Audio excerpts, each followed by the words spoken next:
Ethics बहुत जरूरी है दोस्त। एक बेटा अपने घर गया अपनी माँ के पास, उसने माँ को बोला आज एक दुविधा में हूं माँ। तो माता ने बोला क्या हुआ? बोला आज एक ऐसा काम करने के लिए बोला गया है जिसमें पैसे तो बहुत है लेकिन मन गवाही नहीं देता। जिसमें पैसे तो बहुत है लेकिन मन गवाही नहीं देता। माँ ने बोला बेटा मैं इतनी पढ़ी लिखी तो हूं नहीं कि तुझे सलाह दे सकूं, लेकिन एक बात तो मैं जानती हूं कि रोज सुबह जब मैं तुझे घर में जगाने आती हूं ना तो बहुत आराम की नींद सो रहा होता है। कभी ऐसा ना हो कि मैं किसी दिन तुझे जगाने आऊं और तू जागता मिले। बाकी तू समझदार है। मां बोल के चली गई। मां बोल के चली गई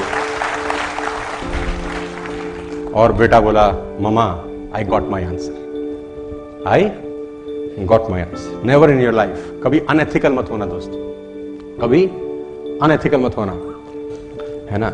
तो कभी भी अनएथिकल एक्टिविटी में इन्वॉल्व मत होना। आपने नाम सुना है राजा जनक? बहुत इंपॉर्टेंट चीज समझाता हूं आपको। चलो सुना है आपने नाम? राजा जनक सीता जी के पिता थे। एक बहुत बड़े ऋषि हुए। आज आपको मैं थोड़ी ज्ञान की बात बता देता हूं। सीता जी के पिता राजा जनक थे। वो एक ऋषि के पास बैठे थे। ऋषि का नाम था याज्ञवल्क्य जी।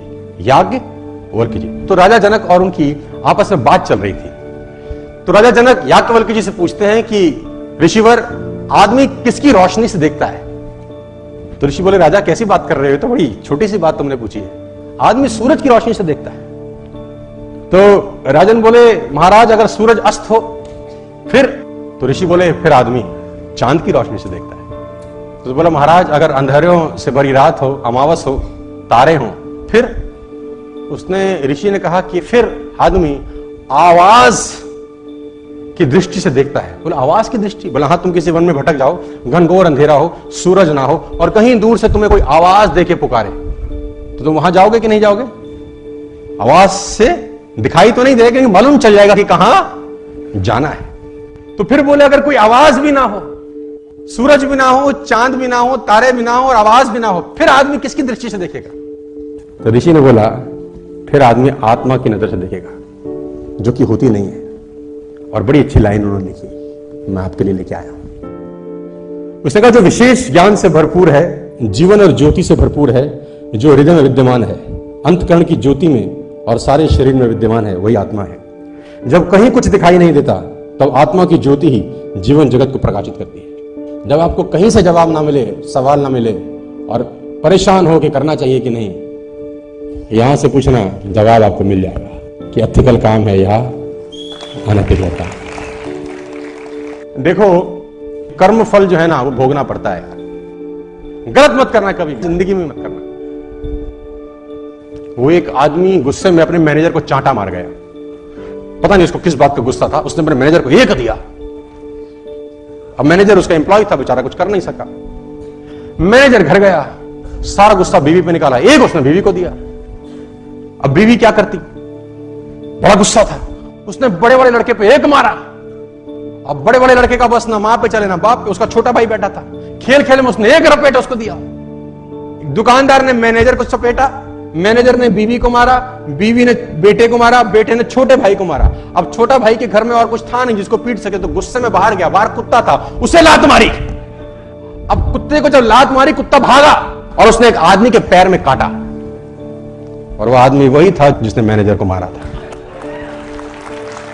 तो मैं आपको बता दूं, एक चांटा भी किसी को गलत मारा तो कर्म फल तो भोगना ही पड़ता है सर।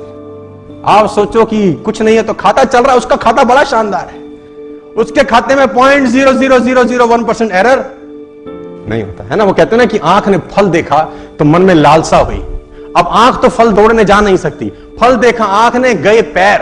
अब पैर ने देखा तो पैर तोड़ नहीं सकते, फल तोड़ा हाथ ने। जिसने देखा वो गया नहीं, जो गया उसने तोड़ा नहीं, जिसने तोड़ा उसने खाया नहीं, जिसने खाया उसने रखा नहीं, चला गया पेट में। और थोड़ी देर में जब माली ने देखा तो डंडे लगे पीठ को। पीठ ने बोला हाय मेरा क्या कसूर था, लेकिन जब डंडे लगे पीठ को तो आंसू निकले आंख से, देखा उसी ने था।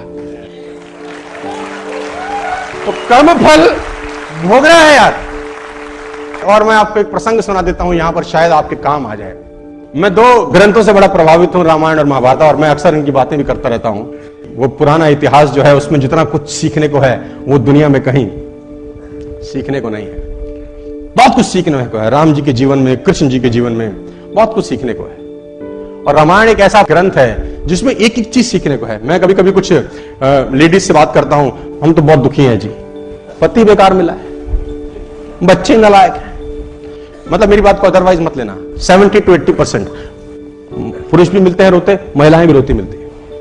मैं आपको बताना चाहता हूं, जितनी भी महिलाएं, बहनें, माताएं यहां पर बैठी हैं, सीता जी के पिता थे जनक और बहुत बड़े ज्ञानी कहा जाता है। जिनके घर में शादी हुई ससुर से दशरथ, जिनके बेटे खुद भगवान हुए, और जिनसे शादी हुई वो स्वयं भगवान। जितना दुख उन्होंने भोगा है तुम में से सब मिलके भी नहीं भोग पाते। तो रोने का जरूरत नहीं है। हाय हाय हाय हाय, दुखी दुख है। एक एक पात्र से सीखने को है। राम जी से अलग सीखने को। भरत जी को गद्दी सौंप रहे हैं, है ना। राम जी वनवास चले गए, भरत जी को बोला अब कोई नहीं है, 2 वचन थे, एक भाई ने पूरा कर दिया, दूसरा तुझको पूरा करना है कि तुझे राजगद्दी पे बैठना है। पिता मरते का 2 वचन दे गए हैं। भरत ननिहाल थे, ननिहाल से जब लौटे उनको बताया गया सारा प्रपंच हुआ है। भरत को बहुत गुस्सा आया, वो गद्दी पे नहीं बैठे सो नहीं बैठे। उनको खूब समझाया गया कि तुम्हें गद्दी पे बैठना है, ये पिता की आज्ञा है, पिता की आज्ञा मानना तुम्हारा फर्ज है। बड़े भाई ने भी मानी है तो तुमको भी मान। तो गुरु समझा रहे हैं, तो गुरु ने बोला अगर मैं समझाऊं तो भी नहीं बैठेगा, अगर मैं समझाऊं और मैं आज्ञा दूं तो भी भरत गद्दी पे नहीं बैठोगे। भरत ने बोला गद्दी पे बैठ तो जाऊंगा गुरुजी, लेकिन ये धरती रसातल को चली जाएगी, ये धरती रसातल चली जाएगी अगर मैं गद्दी पे बैठ गया। तो गुरुजी ने बोला भरत कैसी बात करते हो, इस धरती पे रावण कुंभकर्ण जैसे राक्षस हुए तब धरती रसातल नहीं गई है। रावण कुंभकर्ण जैसे राक्षस हुए, धरती रसातल नहीं गई। हिरण्याकश्यप जैसे राक्षस हुए, धरती रसातल में नहीं गई। भरत जैसा महात्मा बैठेगा तो धरती रसातल को चली जाएगी, कैसी बात करते हो। भरत ने बोला महाराज, कुंभकर्ण रावण का भार धरती माता सहन कर लेती है क्योंकि उसको पता है कि राक्षस है। हिरण्याकश्यप का भार धरती माता सहन कर लेती है क्योंकि उनको पता है राक्षस है। लेकिन जब रावण, कुंभकर्ण और हिरण्याकश्यप का काम राम का छोटा भाई करने लगे तो धरती माता भरोसा किस पे करेगी, ये तो रसातल को ही चली जाएगी। मैं नहीं बैठूंगा। वो नहीं बैठे सो हमारा तो 4 इंची दीवार इधर उधर हो जाए बस, भगवान कसम कोट केस हो जाते हैं। इसीलिए आपकी हमारी चर्चा हमारे जाने के बाद नहीं होगी, युग बीत गए हम उनकी बात कर रहे हैं। यार ऐसा कुछ करके जाना चाहिए।